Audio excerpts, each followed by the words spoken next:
Bienvenue dans cette nouvelle édition du QG Week-end. Au sommaire, le premier tour de la présidentielle se poursuit ce dimanche en Guinée équatoriale. Près de 316 000 électeurs sont appelés à choisir parmi 7 candidats, dont le président sortant Teodoro Obiang Nguema Basogo.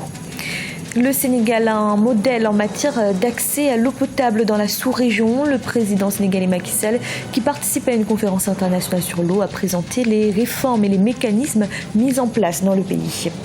Et le Niger éliminé après le match retour contre la Tunisie, comptant pour les éliminatoires de la CAN des moins de 20 ans. La rencontre s'est soldée sur un score nul, 1 but partout. Mais tout d'abord, on a appris ce dimanche la mort de l'artiste congolais Papa Wemba. Le décès est survenu dans la matinée après un malaise lors d'un concert qu'il donnait à Abidjan, Côte d'Ivoire, à l'occasion du FEMUA, le festival des musiques urbaines d'Anoumabo. Âgé de 66 ans, Papa Wemba était une icône de la musique africaine et particulièrement de la rumba congolaise, avec une carrière de près de 50 ans jalonnée de succès.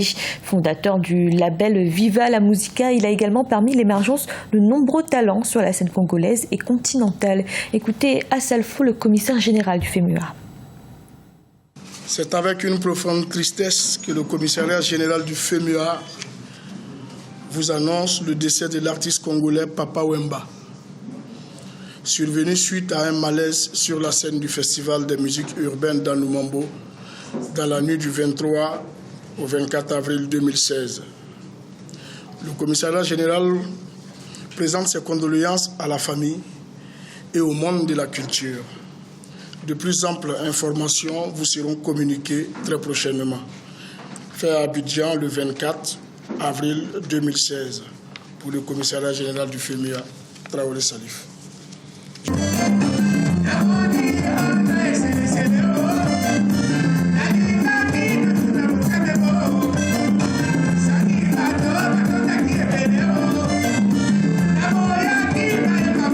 Et sachez que l'artiste congolais avait accordé ce samedi une interview à nos envoyés spéciaux présents au FEMUA, une interview sur laquelle nous reviendrons dans nos prochaines éditions. Les Équato-Guinéens ont commencé à voter ce dimanche. Ils sont appelés aux urnes pour le premier tour de l'élection présidentielle. Les bureaux de vote ont ouvert dans tout le pays à 8h, heure locale. Ils fermeront à 18h. Au total, près de 316 000 électeurs sont inscrits sur les listes électorales. 7 candidats sont en lice pour ce scrutin, dont le président sortant Teodoro Obiang Nguema Basogo. Reportage de notre correspondant Serge Kofi. 316 000 électeurs équato-guinéens sont appelés à élire leur président ce dimanche. Ici au bureau de Malabo 2, en périphérie de la capitale équato-guinéenne, les bureaux de vote ont ouvert à 8h et on a pu remarquer une certaine affluence. Ce sont en tout 1397 bureaux de vote qui sont installés sur l'ensemble du territoire pour permettre aux équato-guinéens d'accomplir leurs devoirs civiques. Et nous étions au bureau de vote de Paraíso et dès 7h30, nous avons vu que le dispositif électoral était mis en place déjà. La liste électorale était affichée et nous avons attendu, nous avons vu une affluence tôt le matin, dès 8h. Donc les gens ont commencé à voter. Pour l'instant, c'est calme et les gens votent dans la sérénité. 7 candidats se présentent pour cette élection, dont Teodoro Obiang Nguema Basogo, le président sortant. La population dans son ensemble souhaite que ce vote se déroule de manière apaisée. En principio, un alivio, ¿no? Sabes que estos momentos la gente habla mucho. C'est un soulagement pour nous parce que les moments électoraux sont des moments de confusion. En tant qu'Équato-Guinéen, je suis heureuse que le 24 avril soit enfin arrivé et que chacun puisse choisir son candidat. Y que cada uno pueda decidir a su candidato. Los deseos para este día. Ce que nous voulons, c'est que cette journée contribue au développement, mais aussi pour une paix en Afrique. Et au niveau de mon pays, la Guinée équatoriale, mon souhait est que le meilleur gagne. Je souhaite que cette journée se passe bien, sans aucune convulsion ou interruption. Ce scrutin est placé sous haute sécurité et les forces de sécurité se sont installées sur les points névralgiques de la capitale. La fermeture des bureaux de vote est prévue pour 18h heure locale. Ici à Malabo, la capitale de la Guinée équatoriale, nous avons pu remarquer que la plupart des bureaux de vote ont ouvert à 8h du matin. Les électeurs se sont rendus effectivement aux urnes. Derrière nous, nous en avons rencontré quelques-uns qui nous disent que ce jour est un grand jour pour eux, pour leur pays, la Guinée équatoriale. Et sachez que la soirée électorale pour cette présidentielle équato-guinéenne est à suivre sur notre antenne à partir de 19h GMT en direct de Malabo. Le président sénégalais Macky Sall participait vendredi à un panel de haut niveau sur l'eau au siège des Nations Unies à New York. L'occasion de présenter les efforts du Sénégal en matière d'accès à l'eau potable. Le pays est d'ailleurs considéré comme un modèle dans la sous-région. Idolette Mirabel-Bissou. L'expérience du Sénégal en matière de politique de l'eau peut servir de modèle pour la sous-région. Depuis près de 30 ans, les conférences internationales comme celle du 22 avril 2016 à New York aux États-Unis se multiplient. L'engagement du Sénégal à diminuer le nombre de personnes n'ayant pas un accès à l'eau potable témoigne d'une prise de conscience du rôle fondamental que joue l'accès à l'eau potable dans le développement du pays. Nous avons des stratégies nationales d'accès à l'eau potable, à l'assainissement. Nous avons en milieu urbain développé une politique de partenariat public-privé à travers l'affermage entre la SD et la SONES. Et tout cela doit être consolidé. Et nous voyons bien que nous restons vulnérables.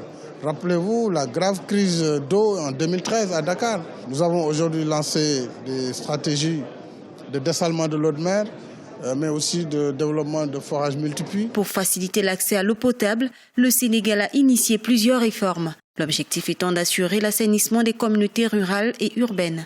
En 2015, par exemple, le pays s'est fixé pour objectif d'assurer l'approvisionnement en eau potable de 2,3 millions de personnes supplémentaires en zone rurale.